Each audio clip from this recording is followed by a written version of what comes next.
Hi, my name is Kristin and this is Kristin Kraves Books. So I thought it would be fun, since I am no different than anybody else right now and I'm going through a fantasy romance moment and really discovering what I love in that genre. I thought I would share all of the books that are on my more immediate Fantasy Romance TBR.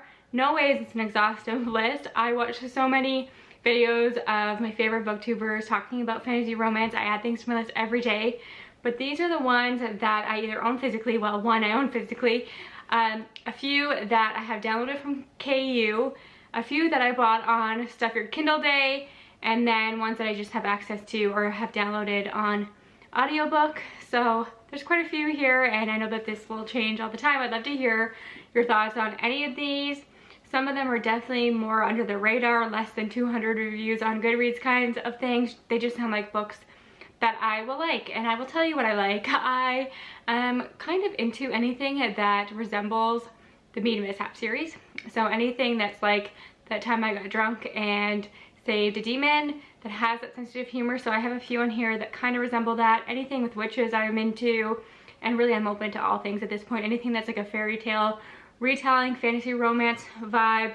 So that is what makes up the majority of my list, but I'm just going off of vibes for all of these. And the one that I do own is Mortal Follies by Alexis Hall, who, you know, I love. I talk about Alexis Hall all the time, but this is his first fantasy romance and it is getting mixed reviews, but I am still very much open to trying it. And it says that a young noble woman must pair up with an alleged witch to ward off a curse in this irresistible sapphic romance from the best-selling author of Boyfriend Material, which is a book that I loved. And this is set in 1814, and it follows a woman who's a member of high society, and she has this irritating curse that just is small things in the beginning, and it soon becomes more and more deadly, and she has to team up with this woman who, I think she's a lady, and the rumor is that she's a dark witch, and then they have some kind of romance. So I'm really excited to give this one a shot, and there's no denying that the cover is beautiful. And then I do have two sequels, and I am so excited for both of them. I can't believe I haven't picked either of these up yet. But the first one is Eidolon, I think that's how you say it, by Grace Draven, who wrote Radiant. This is the sequel to that. It actually follows the same couple, which is interesting because I feel like in a lot of romance, these sequels are companion novels, but this one follows the same couple from the first book, and I adored them. If you asked me and pressured me to choose my favorite fantasy romance in this moment, I would tell you it is Radiance, because it's unlike anything else that I have ever read. It's more disgust to love, where they have a connection personality wise, like they have chemistry in their conversations and they are intrigued by one another, but because they are from different species, they think one another is atrocious, that they are not attracted to one another in the slightest. They grow attracted to each other over time, and I love that. But the politics and the world building in this was really interesting as well, and I have been warned that it's not as good, the sequel's not as good, and that it's not as romance heavy, which to me makes sense because they are an established couple at the end of book one, obviously. So in book two, it is more just about the politics that come into play and that we kind of set up in book one, so it's more of a fantasy than a fantasy romance, but really so excited about it. There were more books in that series, and I think the way it works is the next two books follow a different couple, so that'll be fun to get to. And the next sequel I have will come as no surprise. This is Ashes and the Sun-Cursed King by Carissa Broadbent, and I don't know why I always struggle with her titles, but I just do. This is the sequel to The Serpent and the Wings of Night. I got it. And I loved that book way more than I ever expected to. If you read Fourth Wing and you're looking for something to give you a similar vibe, I actually liked this one quite a bit more. And it has a competition that I thought was fantastic. I loved the romance in this so much. It's like enemies to lovers, and then we ended on quite the cliffhanger.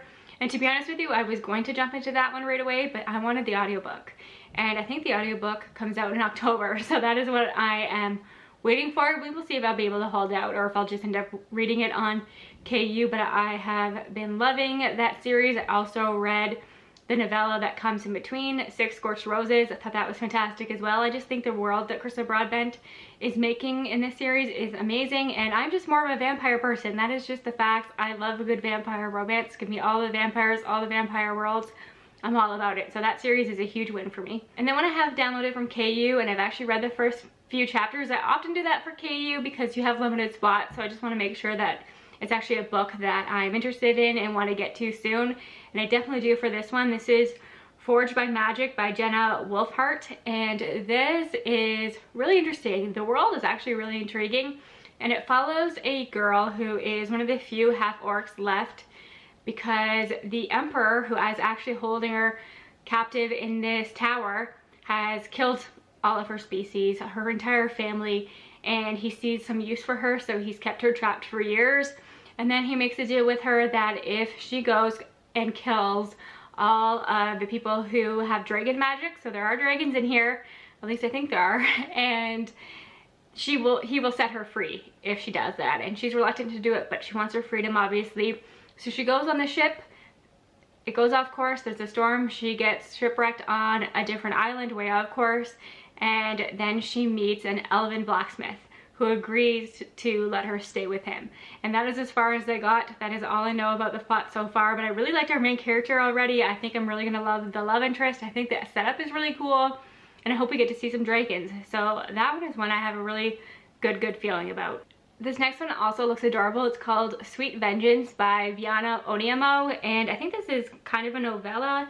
Yeah, it's under 200 pages, and it's the start of a new series, so that's always exciting. And it follows a woman named Jo who wants to make a deal with a demon in an act of vengeance, and that's very convenient because the demon Malachi wants to make a deal with a human in order to stay in the mortal world, and he's very attracted to like her vengeful side, which I think is kind of fun, and I've heard this is super spicy, so that sounds like a good time to me. This next one is one I have seen quite a few of my favorite fellow booktubers recommend, and I've had it downloaded on KU for a while now, and I just really need to prioritize it, and this is Queen and Conqueror by Isabel Almo. And this is the first book in the Queen's Red Guard series, and it follows the Queen, and the Red Guards are like her personal guards, and it's made up entirely of women, so I think we're gonna have some really badass women in this book, and I do think that this leans more into high fantasy than some of the other books on my list, which I'm really open to. And then it follows the king, who she married for political reasons, who is actually this fair heir who killed his brother in order to get the throne, and they have like this cat and mouse slow burn romance, so that just sounds like it's gonna be something I like with some more high fantasy elements, because obviously this Red Guard is gonna play a role in it, and I'm excited to see all of these badass female characters. Of all the books on my list, this is the one that I think has the most Mean Mishap energy, and it's called How to Train Your Goblin King, which is a standalone, but I think the author is writing all of these standalones that are different fairy tale retellings, and they just look like fun. I love this cover so much. It's supposed to be hilarious, so definitely fits the Mean Mishap vibe and what I'm looking for and what I truly love in my fantasy romance. The synopsis on Goodreads says to read this if you like sensible heroines, ridiculously handsome heroes, fantasy creatures, and dreadful puns. And after reading the Make Games series for the read along on Maggie's channel, I have learned that I love a dreadful pun. Give me all the corny one-liners. I am all about that. And I think this is just about a girl who marries a Goblin King, and it's supposed to be funny. So yeah, definitely something I am dying to read. Of all the books on my list, the one that I predict is guaranteed to be a 5-star for me because of how beloved it is by Robin from Paperbacks and Planners and Heather from HEA Booktube. They adore this entire series, and every time they talk about it, I get excited about it.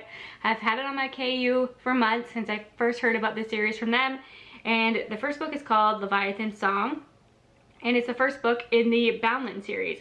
And I've heard that this is very slow burn, and that's what I like. Give me all the slow burn. I don't like when we fall into a relationship too fast, and that slow burn allows you to get all of the world building stuff in there too. So I just have such high hopes for this one. And the third book I think in the series just came out, and people are raving about that. So yeah, this is a high priority. And it's about a girl who's caught between multiple magical factions and the mysterious merman she longs for. So I'm here for a merman love interest. That sounds so good. This next one I actually have an ALC of. The author was kind enough to send me the audiobook on Spotify, which is new for me. I've never listened to an audiobook on Spotify, so we will see how I feel about this. This is exciting for me because this is one of the books that was submitted for Swiftbo this year, and it was one of the books that caught my eye, and this is the Briar Crown. And the author is Ellen Rye Pedersen. So this, and I think that she narrates, now that I'm looking at her name, I think she narrates the audiobook herself, which is fun. This follows a character named Rosalind, who is a dryad who has the ability to manipulate dandelions and nettles, and she ends up saving the prince who happens to be the son of the king who slaughtered her entire family. And now the prince is indebted to her in some way. So I think her magic alone really intrigues me. I've never heard of like a witch or a dryad who just can manipulate dandelions. I think intrigued at what that is all about and how that helps her to save this prince. And obviously they're gonna have almost like a forbidden romance. And yeah, I've just heard good things about this already. It is the one that caught my eye. I think it was like in my top 5 for the Spiffbo submitted books. So I'm really grateful to the author for sending me an ALC. So I will definitely be getting to that soon, and you'll hear about it on my channel hopefully in the next couple of months. Okay, I have 5 more, and all 5 of these I grabbed during the Stuff Your Kindle Day. And did anybody else notice, like, nobody really talked about Stuff Your Kindle Day, or at least not that I heard, but somehow it blew up this time, and I'm so grateful because I found some real gems, and I downloaded maybe like 27 books or something. But these are the 5 fantasy romance that are on the top of my list and seem to be getting some good reviews, and they just look like a good time. And we're supposed to get another one of these Stuff Your Kindle Days sometime in the fall. So actually I will try to remember to post a community tab to remind you that that is happening before it happens, because yeah, there's some real gems on there. The first one I grabbed was Street Witch by S.L. Prater, and I grabbed it because obviously it's witchy, and I think that the cover for this is really cool. Looked it up, had amazing reviews, and it's a trilogy and all 3 books are out. So you can read this all now, you can marathon it if you love it. Obviously, because it's witches, it just gives me such a strong fall vibe, so that's when I plan to read it, and hopefully I will want to read the entire series. It says that it has mischievous magic, cruel demonic bargains, and forbidden love. Oh, I love that. That just sounds so much fun. And it's a really short synopsis, so I'm going to just read that to you. It says, Marnie is a gifted witch, but magic has a mind of its own. Left unchecked, it will always misbehave. Now a demonic curse threatens Lord Bran, a man Marnie has cherished since her childhood. She uses her ability to save him, rekindling a heart-stopping affection she's tired of resisting. On the island of Lorelei, the evolving romance between a lord and a witch will trigger a dangerous political war, one they may not survive. So very simple synopsis, but a good time. I love a witchy story, yet a romance. I'm gonna love it. You just know that as soon as I saw that dragon on the cover of Sun Serpent by Geneva Monroe, I had to add it to my list. No questions asked, downloaded it on my Kindle so quickly. I thought that this would lean more epic fantasy, but the fact that it is fantasy romance makes me even more excited about it. And in this one, our main character is a fire dragon, and in order to cover up her power, she performs in a circus to make it look like it's just a magic trick or just a performance. And then it follows a prince who is looking for her because she is the only person that can save his kingdom. And of course, they're gonna have a romance. There are gonna be dragons involved. I think that this is gonna be so much fun. I kind of love that she's a fire dragon. That is something new to me, and I just think that this cover is epic. Then we have Once Upon a Viking by Demelza Carlton, and this is actually a collection of 3 stories within this, and they're all fairy tale retellings about Vikings, but the 3 stories are so unusual. It's Princess and the Pea, Hansel and Gretel, and I'm forgetting what the other one is. I have to look it up because oh yeah, 3 Little Pigs. So I thought that those were kind of funny fairy tales or children's stories to be retold. The Hansel and Gretel is pretty normal, but Princess and the Pea and 3 Little Pigs with the Vikings, it sounds funny. Apparently it's just about these Vikings with soft sides who just adore all of their love interests. So yeah, I'm into that. And we're gonna end this list with the only YA that I have included, and this is Gravebriar by Casey L. Bond. And this follows a young witch who's being accused of killing somebody within her coven, and as she's standing trial, she can't really tell the truth because she's hiding the fact that she has a different magic than everybody else. Everybody else in her coven, they're green witches, they're healers. Well, she is like a poison witch, which I kind of love.